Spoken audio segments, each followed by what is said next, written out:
Hi everyone, welcome back to my channel. Today I am just doing my own little review on the coloured Raine Safari collection. So most of this tutorial will just be a close-up of the eye look, and then I'll just discuss the lip products and the lashes. So let's jump straight into it, and if you would like to see how to achieve this eye look, then please keep on watching.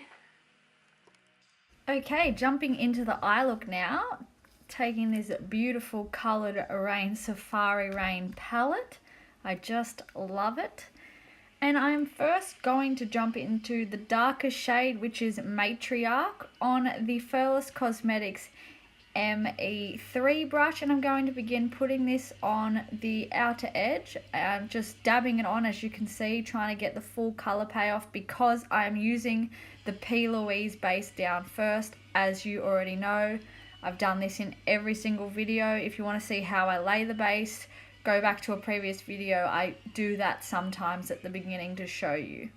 So yeah, just patting this on and then doing little light circular motions until I'm happy with the blend. Bringing it up into the crease a little bit, but not too high because I don't want to bring it too high, make it look muddy.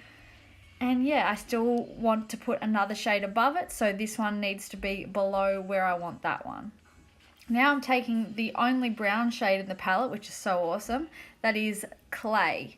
It is browny orange. It's just a great all-round crease shade, that's for sure. I don't know what skin tones it wouldn't suit. Using the same brush, just cleaned it off a little bit. I am dabbing that 50% on and 50% above the Matriarch shade, and then I'm just buffing that out until I'm happy. Making sure you build this up and buff it out perfectly, as there will be no other shade above this to help you blend it out, unless you want to go back in with a face powder if you're struggling to blend it, which is something I actually often do. Making sure you're doing not just the top of this outer edge but the side, as you know, you don't want to forget it's an area that you can neglect because you're focusing so hardly on the top of the eye shape, but don't forget to blend those edges down the side edge here.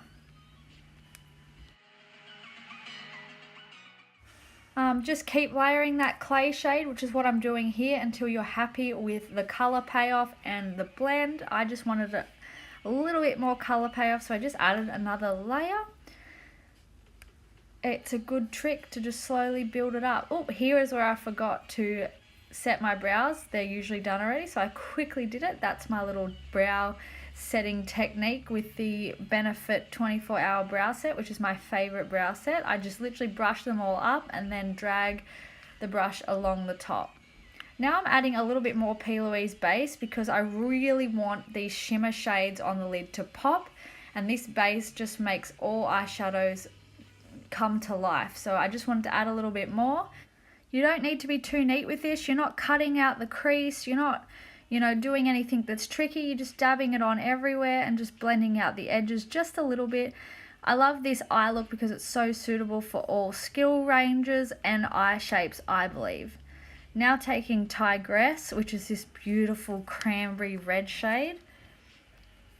And it even turns a little bit orange in some lights. Oh, it's just amazing. And I'm putting that on the outer edge closest to the shades we've already laid, and I'm just firstly patting that on because that's what the P. Louise base likes, and then slowly buffing it out so that there'll be no harsh lines on the edges. So you're just sort of working your brush, patting further and further out till you're happy with the gradient it makes. Bringing that onto the brown, but I'm not stressing too much because, as always, I go back in with the same shade that's on the outer edge and just make sure it's still having its moment and dark enough.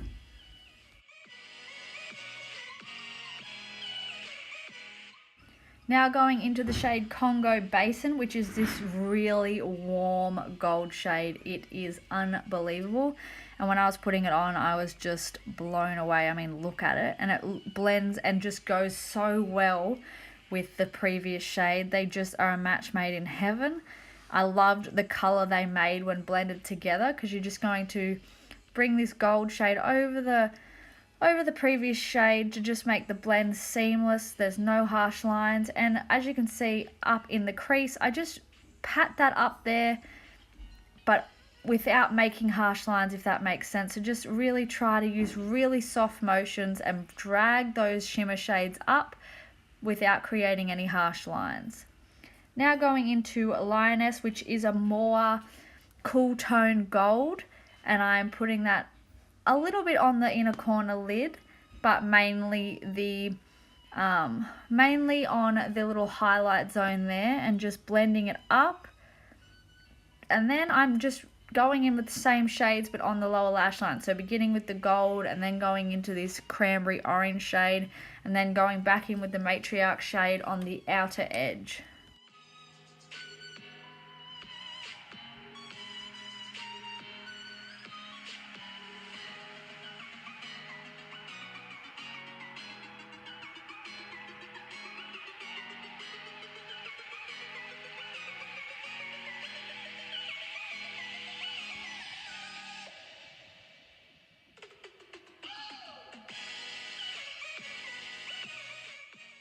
Taking my Kat Von D brow pomade in dark brown and putting this on the waterline.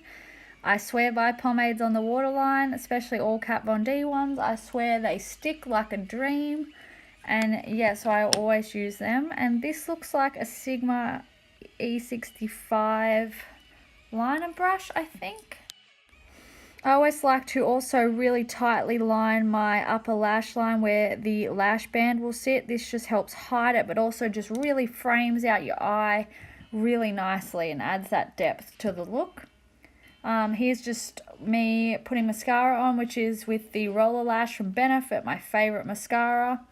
I don't add too much though, I just don't think you need to, because you're going to put lashes on. And I'm taking my coloured Raine lashes. I'm not sure what the name is. I think this is their only pair they have, but regardless, I am obsessed with them. Oh, they were so comfortable. They're awesome. So good work, coloured Raine. These are epic.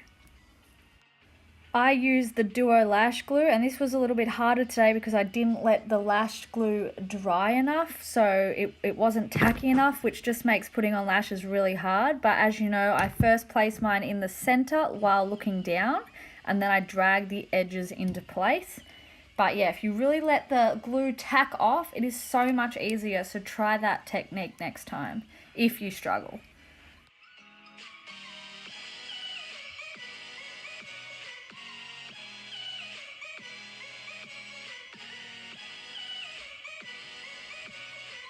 Now that the eye look is done and the lashes are on, they are super comfortable. I am definitely approving of the lashes.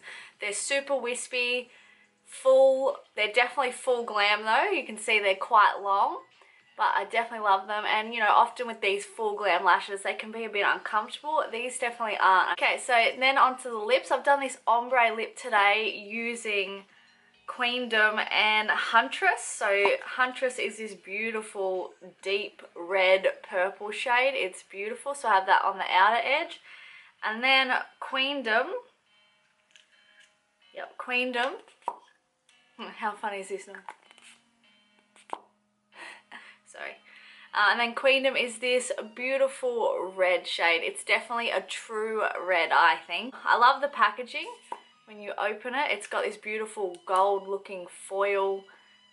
It's just beautiful. And I love the outside of all the packaging. It looks like plants in the safari, but they've added metallic sections. And then the last shade, which I didn't use, is May She Rain, which is definitely this beautiful nude wearable mauve shade. I definitely would wear that on a more daily basis. And then we've got the palette, which I showed at the beginning. Look at this packaging. How cool is that? Well, Coloured Raine never disappoint with their packaging and quality all round. So you've got a great mirror. And then look at these shades. I love with this palette that they've sort of tried to do something different. It's not just filled with brown shades, which is a very easy thing to do when you have gold foils or this red foil. So I love that they've just put one brown shade and then it's got this glorious green, this tealy blue deep sort of forest colour, and then this dark, I would say it's swinging a bit purple. And yeah, and I just love that they've tried to do something different. So yeah, that was just a little quick review, and overall I would say that the whole collection's a win. These lashes are bomb. The eyeshadow palette is amazing. I've used it several times now. That was not my first. I don't like to go into any tutorial or review only having used it once, so I've definitely used all the shades and it has not let me down yet. The lipsticks, well, I just love the colours. The 3 colours are just beautiful. They feel really nice. They're not too tacky or wet, or they don't have a weird smell. I'm definitely really impressed. So yeah, thank you guys so much for watching. I hope the actual eyeshadow tutorial was, you know, informative and helped you do this look, which is just, it's such an effective look, but it's so simple. You don't have to cut any harsh straight lines out. It's not a halo eye, which can be really hard for a lot of eye shapes. So yeah, thank you guys so much. And just quickly, as always, I'll run through my base, not that it changes much. Using the Anastasia Brow Wiz in dark brown again on the eyes. The Benefit 24-hour brow set though over the brows, and that's my favourite. My base is the Thin Lizzy Flawless Complexion Liquid Foundation. Set with the Maybelline Fit Me Powder. Contouring is with my Australis Single Pans. My highlighter, which, oh, I hope it's showing up on camera. When I stepped outside before in the sun, I was glistening. I'm using the Olivia Glow Getter Golden palette. Gone into this shade, not too gold, not too gold or yellow for me because I am still quite pale. And that's it. Thank you guys so much for watching. Don't forget to leave me your thoughts below. I'm always up for constructive criticism or what you'd like to see next, anything like that. Thank you, and I'll see you on the next one. Bye guys.